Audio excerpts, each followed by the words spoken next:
Part 1. You will hear part of a telephone conversation between a job seeker and a recruitment agent. First, you have some time to look at questions 1 to 6.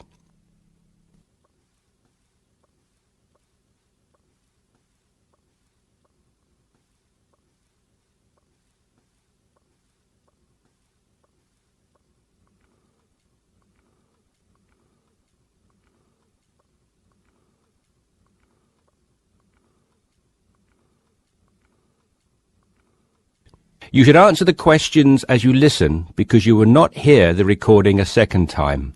Listen carefully and answer questions 1 to 6. Yes, so that's Janet Thompson. Would you like me to spell it? If you wouldn't mind, thank you. Just the surname, please. No problem. It's Thompson.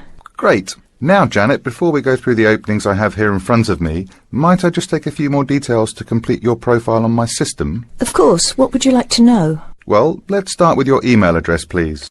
OK, janthompson@hort.net. I see. Is that Jan as in Jan? No, that wasn't available. I had to make do with Jann. Here, let me spell it for you again, just to be sure. JANNTHOMPSON@hort.net. Much obliged. And could I ask, do you have your referee details to hand? Yes, what do you need? I need one work reference and one character reference from a friend or colleague. OK, for a work reference, there's Jane Foote. She's my former boss at Bermuda Girls' School, head of English. OK. My personal referee is Monica Carbody. Mon and I have been best friends since we met in Bermuda in 1991, when she was deputy head of English under Mrs. Foote. Perfect. And you mentioned, of course, that you're an English teacher, but are there any additional subjects you're qualified to teach? Yes, I have a diploma in special needs, and I can also do history to GCSE level. Very good.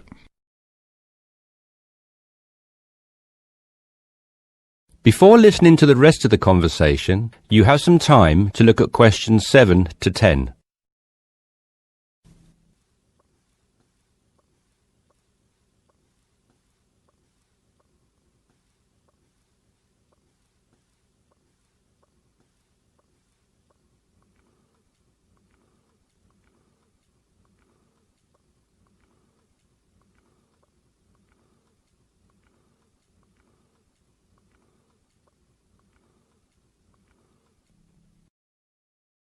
Now listen and answer questions 7 to 10. Do you think I stand a good chance of finding something?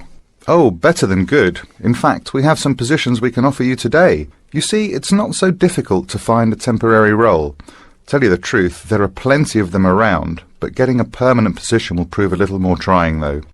Would you be prepared to take up a position short-term? Of course, anything that pays. Excellent. Well, there are 3 positions that I can offer you right now. The first is a teacher of English in LaSalle School. I'm sure you know it, right in the city centre.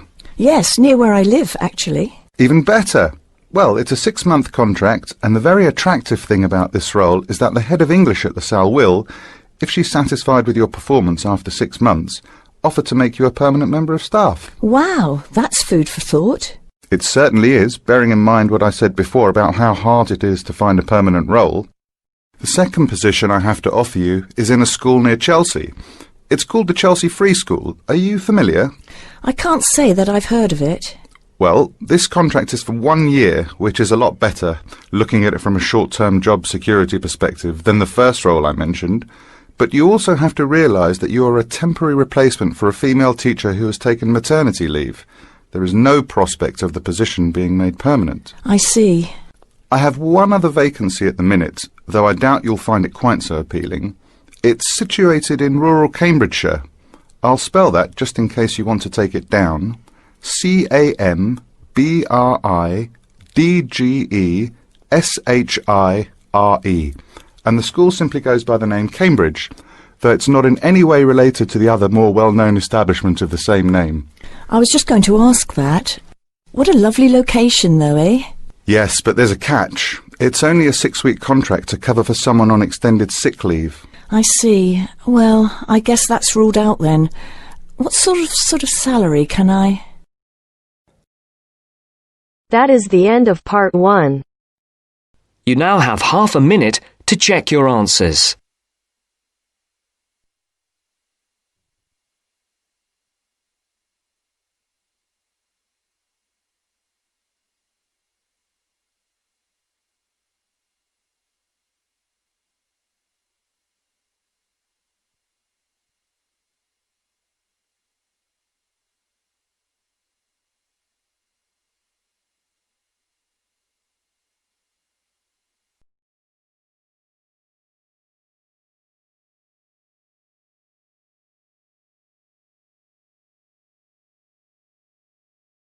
Now turns to part 2. Part 2. You will hear a telephone conversation about a job vacancy. First, you have some time to look at questions 11 to 15.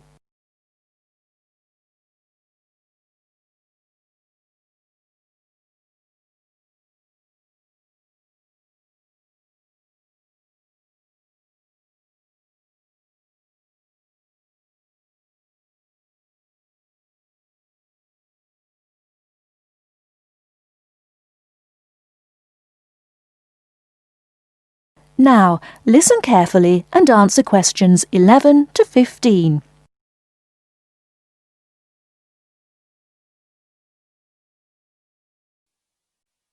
Hello, Top Job Employment Agency. Ellen Sykes speaking. How can I help you? Good morning. My name's Steve Collins and I'm calling about the call centre job advertised in today's paper. For an operative handling credit card inquiries? Yes, that's right. The wages and working conditions are all in the ad, so what I'd like to know now is what the work actually consists of. I should explain that I'm a student looking for a summer job, not long-term employment. That's okay. The people at Intercard say they've always found students to be honest, which of course is essential in this line of work, and they have the basic IT skills needed there. Apparently, there have been a few who didn't find it easy to get there on time in the morning, but in most cases their punctuality is as good as anybody else's. Anyway, about the work. And I know a bit about this because, as it happens, I've worked there myself. Really? Yes, for about a year. You'd find that most callers would be people wanting to check the balance on their cards, query payments made and so on. And from those who've had their card stolen? No, they ring another number for that, an emergency line. People also call that number if they lose their cards. And what are most callers like? I mean, what kind of people are they? All sorts, really. All ages, every kind of background. Though one definite trend is the change in the number of women. Nowadays, they make up around 55% of the total, whereas years ago, there used to be a majority of men calling. At one time, I heard, as many as 3/4 of all credit cards were actually held by men, but that must have been long before I was there. It's certainly different now. So to do this job, what sort of experience do I need? None, really. Have you got a credit card yourself? Yes, I have. Then you probably know quite a bit about them already. And as a student, you're obviously intelligent, which of course you need to be for the job. So after a day or so working with an experienced operative, I'm sure you'll have picked up enough to deal with routine inquiries, which of course most of them are. But there are bound to be questions I can't deal with, at least at first. What happens then? In that case, you can ask a supervisor. They're very helpful to new staff. I think I like the sound of this. What do I do next?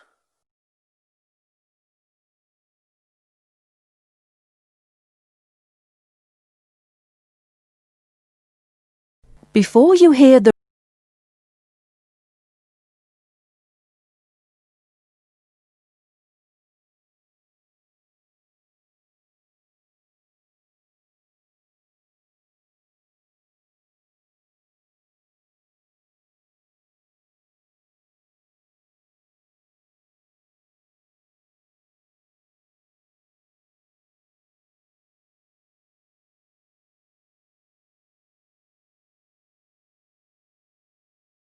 answer questions 16 to 20. Can you get over there for 9:45 on Monday morning for an interview? Definitely, yes. Whereabouts are they? In Riverside Business Park. Do you know it? Yes, I've been there once. How do you usually travel? By bus. Right. So you take either the 136 or 137 to the bus station, and when you come out of there, you turn right. Along Orchard Road, that is? The road from the railway station? Yes, that's right. You go past the petrol station next to the car dealers, then carry on down the road. Do I take the first left at the main car park? Well, you could do that, and walk up Newfield Avenue alongside the shopping centre, but it's a long way round. I'd suggest continuing along Orchard Road with the water company and then the insurance offices on your right. They used to be local government offices, by the way. Yes, I remember those. And you keep going until you reach the advertising agency. Now, facing that is a small road called Cherry Lane. There's a newspaper office on the corner, and opposite that is a big hotel, so you can't miss it. And how far down that road is it? Well, they aren't actually in Cherry Lane. You walk as far as the next junction and turn right into Armand Drive at the mail centre. Intercard is in the third building on the right, between the airline offices and the shipping company. Fine. I'll be there on Monday. Thanks very much. Bye. Good luck. Bye.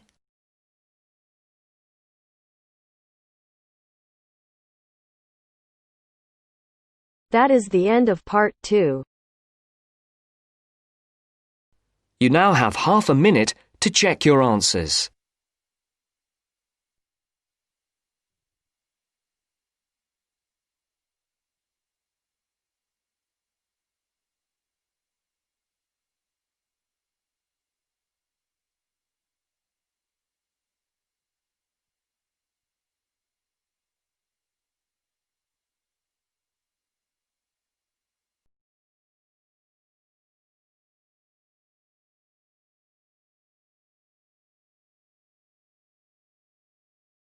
Now turns to part 3.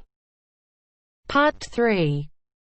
You'll hear 2 university students discussing a social science lecture they attended. First, you have some time to look at questions 21 to 24.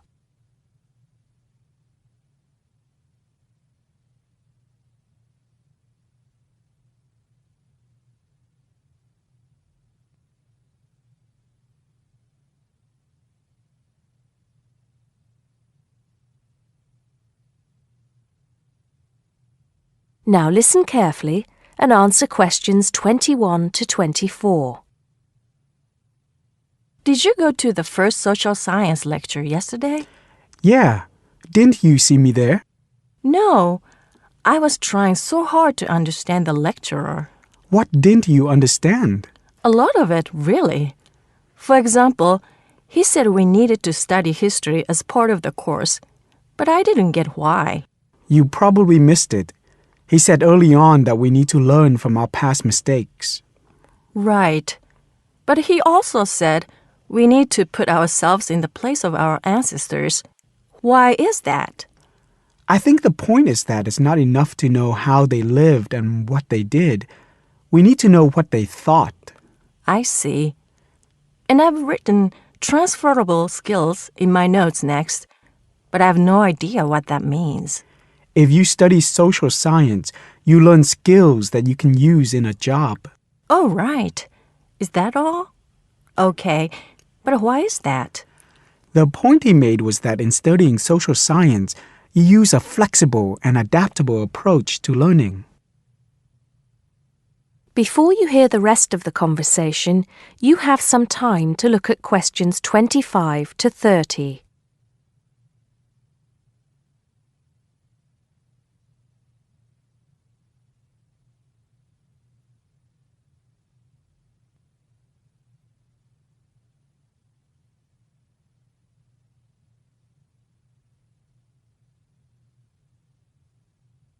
Now listen and answer questions 25 to 30. He also kept mentioning all the other subjects we will need to study as part of the course. I didn't write them all down, did you? Some of them. I think I can make sense of my notes. The first one was anthropology, which he said would cover prehistory and archaeology as well. Okay. Then there's economics. I wrote down that this was not meant to mean that we will spend all our time looking at economic theory, but more that we need to see how humans behave. That's good. I don't think I could handle economic theory. He said something about education too, didn't he? Yeah. He said we'll be looking at how cultural information is handed down from one generation to the next through teaching children. He said we'd be focusing on geography too, but I can't really remember which aspects. Can you? I noted it down, I think. Here we are, yes, particularly in relation to urban planning. It's law that I got confused about. I didn't understand why he linked that to economics. I think he meant that laws affect the way wealth is distributed. That makes sense. Now, what are the science wars? Okay, I did get that. The science wars are about how social science collects information. In sociology and social work, and in social science generally, they can only study patterns of behavior and observe. If you compare that to the way scientists work in physics or chemistry, it's very different because they use specific experiments that can be tested and which give concrete answers. Social studies is often accused of being unscientific. That's all. Okay. But it still looks like a good course, doesn't it? You don't have any regrets, do you? None at all. I'm looking forward to it.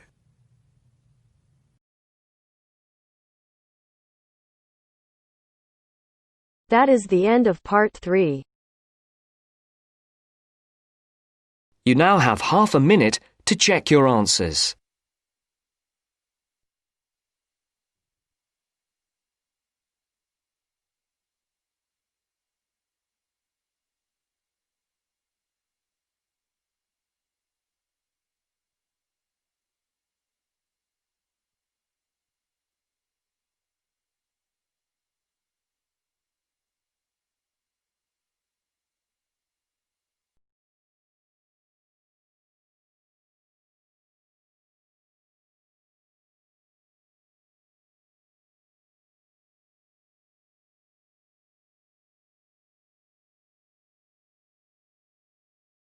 Now turns to part 4.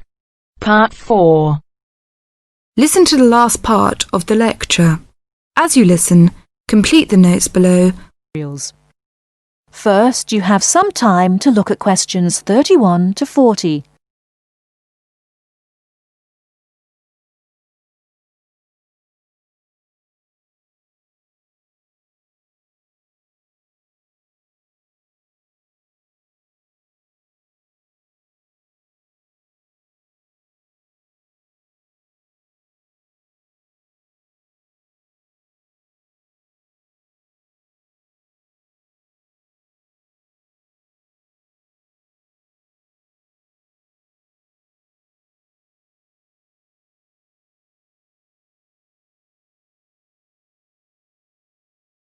Now listen carefully and answer questions 31 to 40.